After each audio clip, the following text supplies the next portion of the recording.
नमस्कार, मध्य प्रदेश की खबरों में आपका स्वागत है। मैं हूं आपके साथ शैलजा त्यागी। तो केंद्रीय कृषि मंत्री शिवराज सिंह चौहान आज विदिशा के वात्सल्य स्कूल पहुंचे। इस दौरान गणेश महोत्सव के इस विशेष अवसर पर शिवराज सिंह चौहान ने भगवान गणेश की पूजा अर्चना की, जिसके बाद विद्यार्थियों ने प्रस्तुत सांस्कृतिक कार्यक्रमों का आनंद लिया।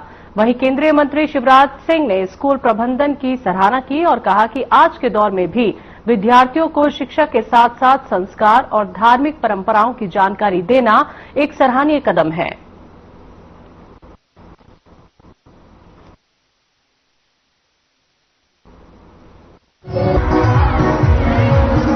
विद्यालय के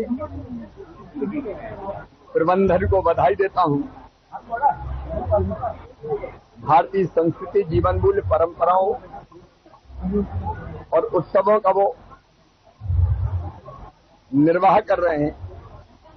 यहाँ गणेश उत्सव का कार्यक्रम भांजे और भांजियों के बीच में अद्भुत है। ये बच्चों को सही दिशा भी देता है, उनको आगे बढ़ने की प्रेरणा भी देता है। इस कार्यक्रम को देख के मैं अत्यंत प्रसन्न हूं और विद्यालय प्रबंधन को बहुत बहुत धन्यवाद देता हूं।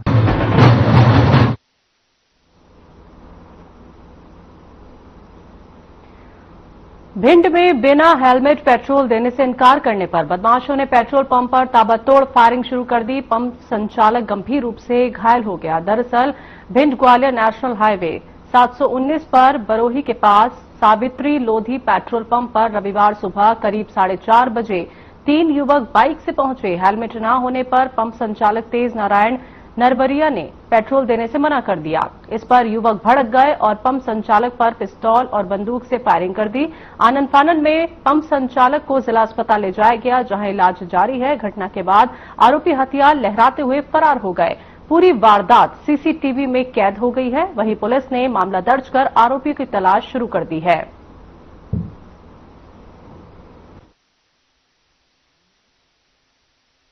और ये 3 बाइक सवार पेट्रोल डलाने के लिए आए। आकाश तोमर, आकाश सिंह परियार जो ऑपरेटर थे, पेट्रोल डाल रहे थे, अन्य वाहनों को डाल रहे थे। जी आए कि पेट्रोल डाल दिए 100 रुपए की। तो उसने मना किया कि बिना हेलमेट के कलेक्टर साहब का आदेश है, पेट्रोल नहीं मिलेगी। तो खड़े रहे, विवाद करते रहे। और उसके बाद जब विवाद हुआ तो और लोग भी अपने पेट्रोल पंप पे थे, वहां इकट्ठे हो गए। फिर मैंने कही पेट्रोल डाल दो, तो 2 लड़के कह रहे नहीं हम नहीं डलेंगे, ये पेट्रोल पंप कैसे चलता है हम बताते हैं इनको, कैसे नहीं डलेगी पेट्रोल। तो चले गए। दोबारा आने के बाद ताबड़तोड़ फायरिंग करने लगे, गोली चल रही वहाँ भयानक। तो हमने अपने ऑफिस में पहुंचे तो ऑफिस में गोली चलाने लगे। 3 लोग मोटरसाइकिल से आए थे, तो बिना हेलमेट के पेट्रोल डलवाना चाह रहे थे। क्योंकि इस टाइप से प्रशासनिक आदेश जारी किए गए हैं कि बिना हेलमेट के किसी को पेट्रोल न दिया जाए। उसी बात पे इनका जो समय स्टाफ थे और जो पेट्रोल पंप मालिक हैं तेज नारायण जी, उनसे विवाद हुआ है। थोड़ी देर बाद वो लोग आए हैं और उन्होंने फायरिंग करना चालू कर दिए।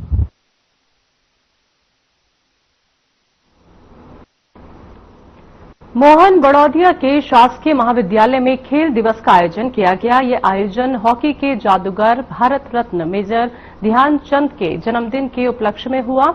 इस अवसर पर खेल अधिकारी अभय भोसले ने मेजर ध्यानचंद के जीवन व्यक्तित्व पर प्रकाश डाला और हॉकी के क्षेत्र में देश के लिए उनके योगदान को बताया। तो वहीं प्रभारी प्राचार्य सौम्या सिंह तोमर ने जीवन में खेलों के महत्व पर विचार व्यक्त करते हुए दैनिक जीवन में शारीरिक स्वास्थ्य के प्रति सदैव जागरूक रहने की बात कही, जिसके बाद अलग अलग प्रतियोगिताओं का आयोजन हुआ, जिसमें बच्चों ने हिस्सा लिया।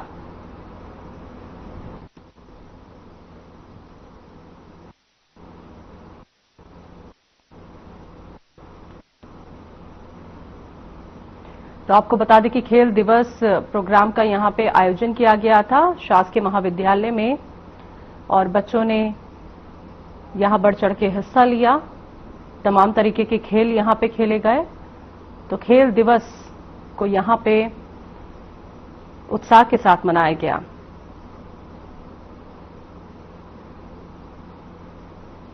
तो छात्रों ने खेल आयोजकों में हिस्सा लिया, चाहे वो रस्सी खींचना हो या फिर और तमाम खेल हो। यहां पे छात्र छात्राओं ने बढ़ चढ़ के प्रतिभाग किया। नरसिंहपुर के जिला अस्पताल में राष्ट्रीय सेविका समिति की बहनों ने डॉक्टर्स, नर्सिंग ऑफिसर, सुरक्षाकर्मी और सफाई कर्मियों को रक्षा सूत्र बांधकर रक्षाबंधन का उत्सव मनाया। समिति की बहनों ने कहा कि सभी रोग मुक्त हो, सबका मनोबल उन्नत रहे, सबके साथ हमारा व्यवहार मैत्रीपूर्ण रहे, हम सब एक दूसरे के सहयोगी बने। इसी उद्देश्य को लेकर समिति रक्षाबंधन का उत्सव मनाती है। वैसे तो रक्षाबंधन का उत्सव 5 दिनों तक रहता है, पर समिति 1 महीने तक ये उत्सव मनाती है। ऐसा इसलिए है क्योंकि समिति की बहनों का मानना है कि उन सभी लोगों से संपर्क हो सके जो दिन रात हम सबको अपनी सेवाएं देते हैं। कार्यक्रम में जिला कार्यवाहिका प्रवीणा गोस्वामी, नगर सह कार्यवाहिका नीता शर्मा, सेविका बहनों की उपस्थिति सराहनीय रही।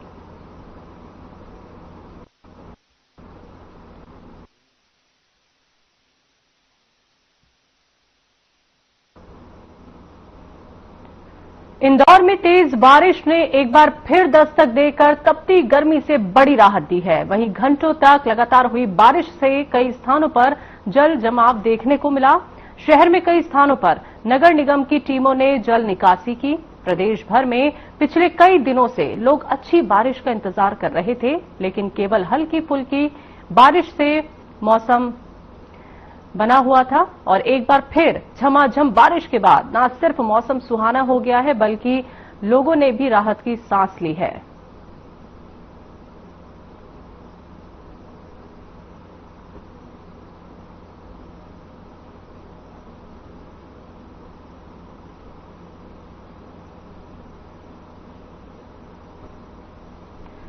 झाबुआ में प्रदेश कांग्रेस के निर्देश पर जिला कांग्रेस कमेटी ने विशाल कार्यकर्ता सम्मेलन का आयोजन किया। आयोजन में कांग्रेस के प्रदेश प्रभारी संजय दत्त ने शिरकत की। अपने उद्बोधन में उन्होंने वोट चोरी के मुद्दे पर बेबाकी से अपनी राय रखी। सम्मेलन में हजारों की संख्या में कांग्रेसी कार्यकर्ता पूरे जिले से पहुंचे।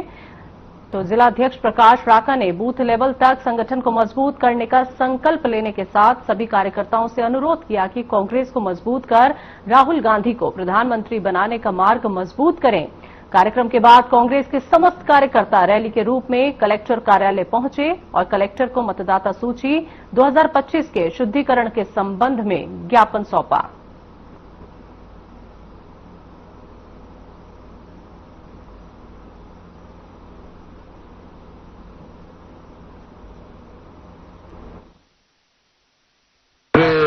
देश में हमारे आदरणीय नेता राहुल गांधी जी, खड़गे जी, सोनिया जी, प्रियंका जी के नेतृत्व में नागरिकों का जो मूल रूप का वोटर का अधिकार है, जिसको Bharatiya Janata party election commission के संगमत से छीनने का षड्यंत्र रच रही है, उसके लिए राहुल जी ने वोट अधिकार यात्रा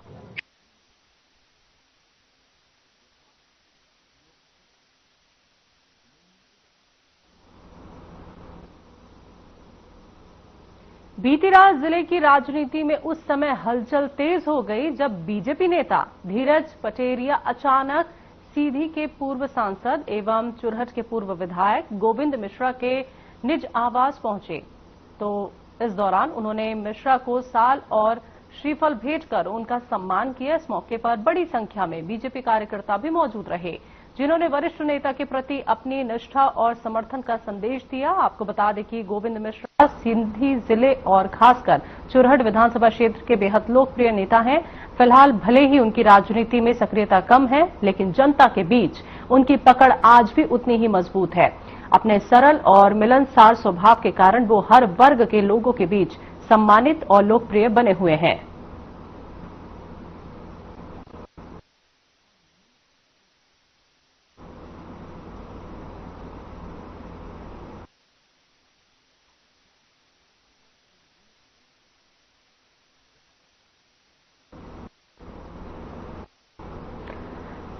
कटनी में बिलासपुर बीना रेल मार्ग पर लगभग 1800 करोड़ रुपए की लागत से तैयार ग्रेड सेपरेटर प्रोजेक्ट देश का सबसे लंबा रेलवे फ्लाईओवर अब बनकर लगभग तैयार हो गया है। रेलवे ने इस फ्लाईओवर पर पहली बार कोयले से लोड मालगाड़ी का ट्रायल रन कराया। जानकारी के मुताबिक कटनी में बन रहा ये फ्लाईओवर 34 किलोमीटर लंबा एलिवेटेड वॉयडेक्ट है और इसमें 15.85 किलोमीटर अपलाइन और 17.52 किलोमीटर डाउन लाइन बनाई जा रही है। अपलाइन का काम पूरा कर लिया गया है और मालगाड़ियों का सफल ट्रायल भी हो चुका है, जबकि डाउन लाइन का कार्य तेजी से चल रहा है।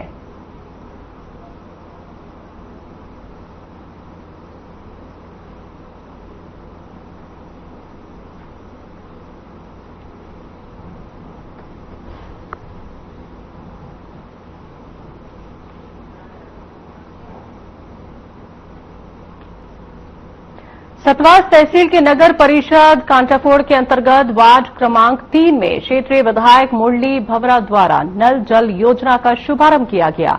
सर्वप्रथम विधायक भवरा ने सप्तनिक पहुंचकर मां नर्मदा मंदिर में मां की पूजा अर्चना की, कन्या पूजन किया। यहां आयोजित कार्यक्रम में विधायक भवरा ने सनातन संस्कृति के विषय में अपनी बात रखी।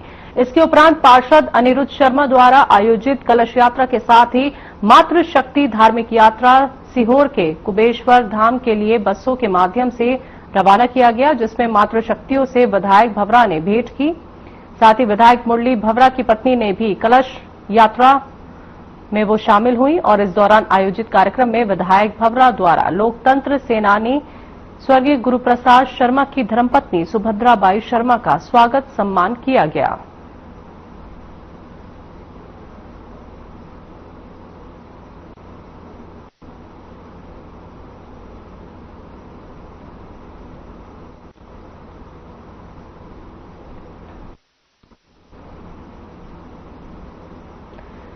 मध्य प्रदेश मानव अधिकार आयोग में करीब 14 महीने प्रतिनियुक्ति पर पदस्थ रहे पुलिस महानिरीक्षक अशोक गोयल भारतीय पुलिस सेवा से सेवानिवृत्त हुए। विदाई समारोह के दौरान आयोग के माननीय अध्यक्ष राजीव कुमार टंडन द्वारा अशोक गोयल को शॉल, श्रीफल और स्मृति चिन्ह भेंट करके अभिनंदन किया गया।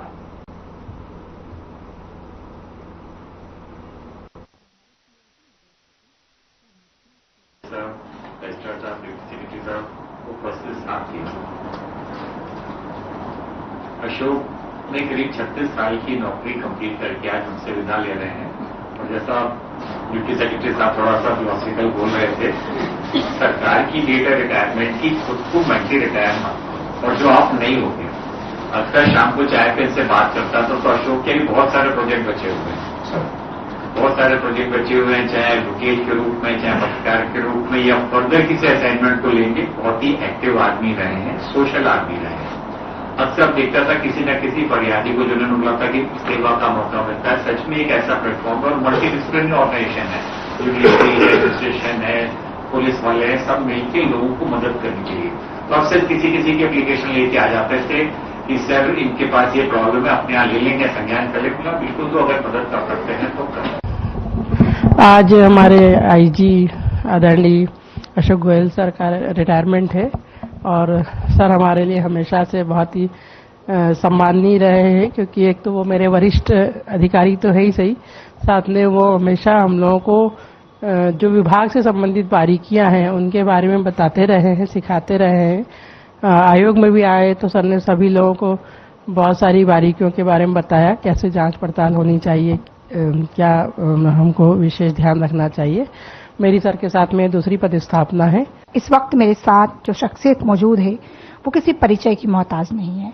35 साल के कार्यकाल में कई लोगों को न्याय दिलाया, लंबा कार्य किया। आज हमारे साथ मौजूद है अशोक गोयल जी, सेवानिवृत्त हो रहे हैं। सीधे उनसे बात करेंगे और जानेंगे कि कार्यकाल में कैसा अनुभव रहा, सेवानिवृत्ति के बाद अब क्या सोच है। पहले तो कार्यकाल का अनुभव कैसा रहा? मैं 89 के अंदर मेरे द्वारा राज्य पुलिस सेवाओं को ज्वाइन किया गया था और करीबन मेरे द्वारा पूरे प्रदेश में करीबन सभी जिलों का मेरा अनुभव रहा है। मैं भिन्न विधाओं में पोस्टों पर रहा हूँ, नक्सली क्षेत्र में भी रहा हूँ, आपके तस्वीर उन्होंने भी काम किया है, कुछ आपके ट्राइबल कास्ट में राजापुर में भी काम किया है और ईओडब्ल्यू और बिजनेस का भी काम किया। तो सभी तरीके मेरे द्वारा की गई है और सभी डिपार्टमेंट्स करीबन बड़े अच्छे शाखाएं होती है। अगर आपकी मंशा अगर अच्छी हो, काम करने की हो और किसी को न्याय दिलाने की है, तो पुलिस के बराबर कोई सेवा का कोई माध्यम नहीं हो सकता है।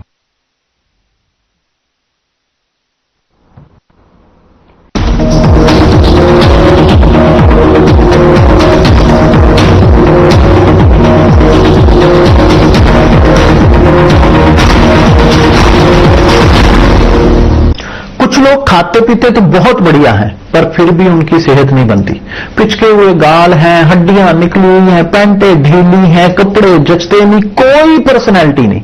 ऐसे लगता है उधर से खाए जा रहे हैं, उधर से निकले जा रहा है, क्योंकि उनका पाचन तंत्र खराब है। और जब तक के पाचन तंत्र दुरुस्त नहीं होगा, वो जितना मर्जी अच्छे से अच्छा खा ले, उनकी सेहत नहीं बन सकती। इसलिए हमारी संस्था सन्यासी आयुर्वेदा ने एक ऐसी दवा का निर्माण किया है जो कि आपके लिवर को, आपके पाचन तंत्र को दुरुस्त करने का काम करती है, ताकि आप जो भी खाएं उसका पूरे का पूरा निचोड़ आपके शरीर को लगे, आपकी भूख बढ़े, खाया पिया सही से लगे, नया खून बने, हड्डियों में जान आए, वजन बढ़े और आप मोटे तगड़े खूबसूरत पर्सनैलिटी के मालिक बन जाएं। सिर्फ 699 रुपए की पूरे 1 महीने की दवा होती है और आप इसे घर बैठे 01145454545 पर फोन करके दवा मंगवा सकते हैं। क्या रंग खिला, क्या रूप सजा, मैं ही नहीं दुनिया ने कहा।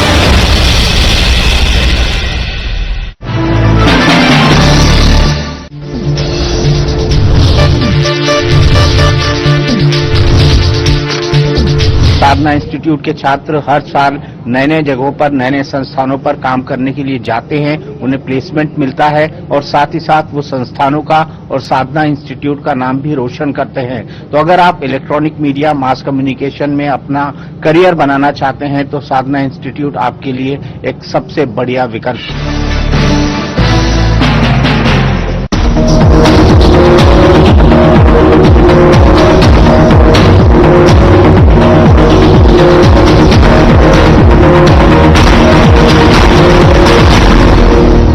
एनडीएमए की देखरेख में गांधी सागर में रेडियोलॉजिकल आपातकाल की मॉक ड्रिल का आयोजन किया गया। यह अभ्यास रावत भाटा न्यूक्लियर पावर प्लांट में संभावित आपातकाल से निपटने की तैयारियों को परखने के लिए था।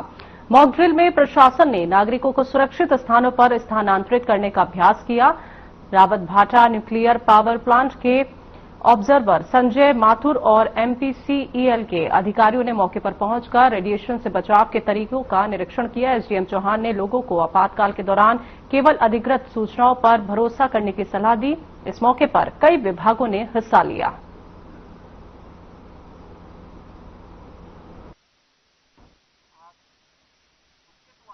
हाँ, जो भारत सरकार के निर्देश अनुसार और जो हमारा रावत भाटा में न्यूक्लियर पावर प्लांट है, इनके माध्यम से यहाँ पर एक मॉक ड्रिल रखी गई थी, जिसमें भविष्य में यदि इस प्रकार का रेडिएशन कभी फैलाव होता है तो उसके बारे में यहाँ पे संबंधित विभागों के साथ में आज हमने एक मॉक ड्रिल की है, एक अभ्यास किया है, जिसमें संबंधित लोगों को जो यहाँ पे हाइड्रल कॉलोनी है उसको इसमें शामिल किया गया है। वहाँ के आमजन लोगों से हमने चर्चा की, उनको बताया है। हमारी मेडिकल की टीम, हमारे पीएचई विभाग के माध्यम से लोगों को समझाइश दी गई है और क्या क्या सावधानी बरतना है, क्या क्या सुरक्षात्मक उपाय करना है, इसके बारे में अवगत करवाया है।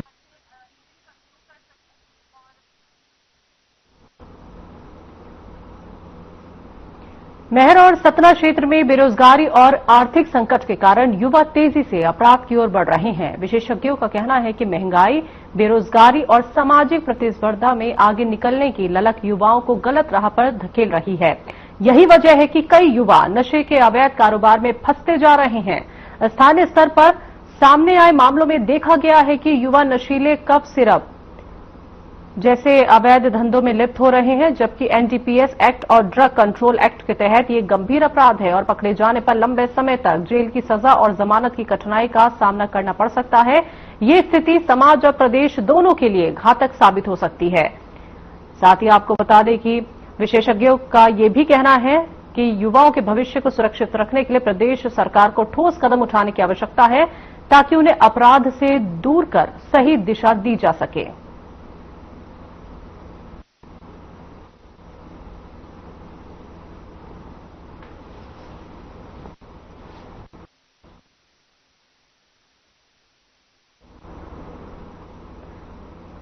शाजापुर जिले के काली पीपल में फोन पर बात करने को लेकर 6 लोगों ने एक युवक के साथ लाठी डंडों से मारपीट की। पीड़ित कुलदीप राठौर आजाद प्रजापति के साथ हुई मारपीट का वीडियो पेट्रोल पंप पर लगे सीसीटीवी कैमरे में कैद हो गया, जिसमें 5 से 6 युवक लाठी डंडों से मारपीट करते हुए दिखाई दिए। तो काला पीपल थाने के उप निरीक्षक रवि भंडारी ने बताया कि फोन पर बात को लेकर 6 युवकों ने कुलदीप राठौर आजाद प्रजापति के साथ लाठी डंडों से हमला कर दिया।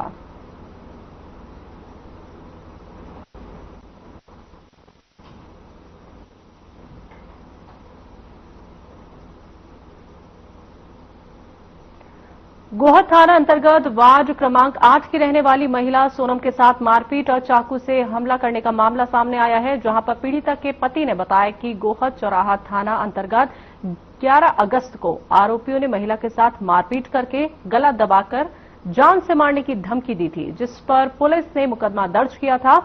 तो मामले में राजीनामा करने को लेकर आरोपियों द्वारा फोन पर भी धमकी दी जा रही थी। बता दें कि आरोपी अपने अन्य साथियों के साथ महिला के घर में घुस गया और महिला पर चाकुओं से हमला कर दिया, जिससे महिला के प्राण संकट में पड़ गए। वहीं महिला का पूरा भी परिवार दहशत में है। पुलिस ने मुकदमा दर्ज कर लिया है और आरोपियों की तलाशी की जा रही है।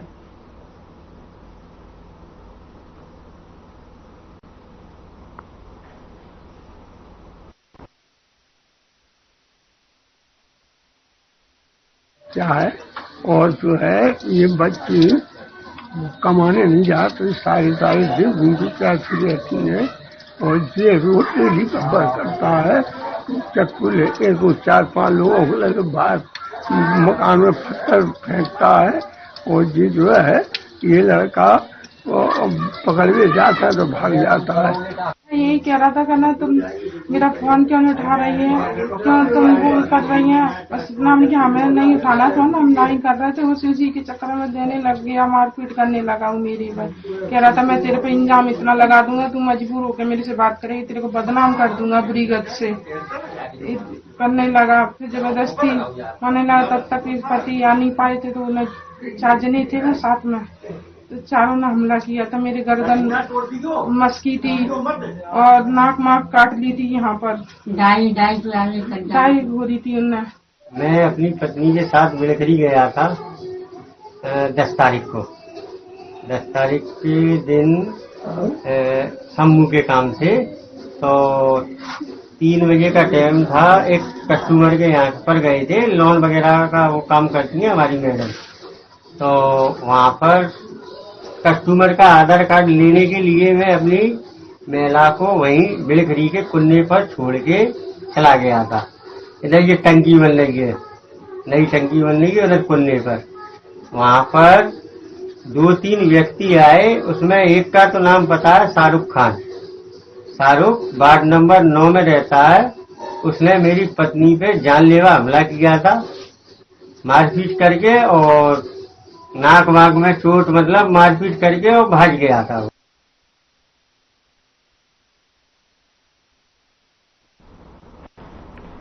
इंदौर से जोधपुर जा रही एक प्राइवेट बस में बड़ा हादसा हो गया। सफर के दौरान बस ड्राइवर की अचानक तबीयत बिगड़ गई और हार्ट अटैक आने से उसकी मौके पर ही मौत हो गई। ये पूरी घटना बस में लगे सीसीटीवी कैमरे में रिकॉर्ड हो गई। जानकारी के मुताबिक 36 वर्षीय ड्राइवर सतीश, जो जोधपुर के भोजासर का रहने वाला था, बस चलाते समय अचानक घबराहट महसूस करने लगा। बस के अंदर लगे सीसीटीवी कैमरे में इस पूरी घटना का वीडियो रिकॉर्ड हुआ है, जिसमें ड्राइवर सतीश को अचानक घबराहट हुई और वो क्लीनर को गाड़ी चलाने का निर्देश देता है। इसके बाद ड्राइवर के अचानक गिरने से बस में अफरा तफरी मच जाती है।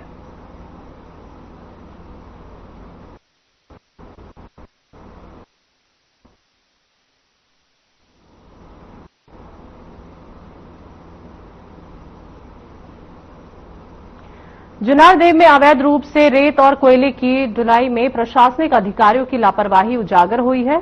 सोशल मीडिया पर वायरल हो रहे एक ऑडियो में ये साफ सुनाई दे रहा है कि ट्रैक्टर संचालकों से 5,000 की रिश्वत लेकर अधिकारियों की लोकेशन उन्हें दी जा रही है ताकि अवैध रूप से चल रही गाड़ियों को पार कराया जा सके। इस ऑडियो में एसडीएम के ड्राइवर सोनू पटेल ने खुद स्वीकार किया है कि वो तहसीलदार और एसडीएम की लोकेशन ट्रैक्टर संचालकों को देता है और अपने आप को जुन्नारदेव का मुखिया बताते हुए कहता है कि मेरे ही आदेश से सब होगा। तो ऑडियो में सोनू पटेल ने साफ तौर पर स्वीकार किया है कि वो अवैध रेत और कोयले की ढुलाई के लिए अधिकारियों की जानकारी देता है। ये सुनकर प्रशासनिक लचर व्यवस्था की पोल खुल गई है, क्योंकि इस तरह की काली कमाई और प्रशासनिक लापरवाही के कारण जुन्नारदेव में अवैध खनन और ढुलाई बेखौफ जारी है। इस घटनाक्रम के सामने आने के बाद स्थानीय प्रशासन की कार्यशैली पे गंभीर सवाल उठने लगे हैं। इस मामले पर एसडीएम महोदय से चर्चा की गई, जिसमें उन्होंने मुखबिर के खिलाफ कार्रवाई करने की बात कही। अब देखना यह है कि प्रशासन इस गंभीर मुद्दे पर किस तरह की कार्रवाई करता है और क्या ये केवल एक दिखावे की कार्रवाई होगी या अवैध खनन के खिलाफ सख्त कदम उठाए जाएंगे। वीडियो मैंने भी देखा हुआ है और वीडियो देखने के बाद तत्काल बाद ये समझ में आ रहा है कि ड्राइवर जो है रेत माफिया को लोकेशन सेंड कर रहे हैं जिससे कि उनको बचत हो। और इस संबंध में जो संबंधित ड्राइवर थे उनको यहाँ से कार्यालय से बाहर कर दिया गया, उनके पदस्थापना स्थल भेजा गया। इसमें बिल्कुल व्यवस्थित पूरी जांच की जाएगी और जांच में जो भी दोषी रहेंगे उसकी कार्रवाई की जाएगी। यदि ऐसा आरोप है तो वो शिकायतकर्ता मेरे समक्ष साक्ष्य दस्तावेज लेकर आए, उन पर व्यवस्थित पूरे जांच की जाएगी और तदुपरांत उसकी कार्रवाई होगी।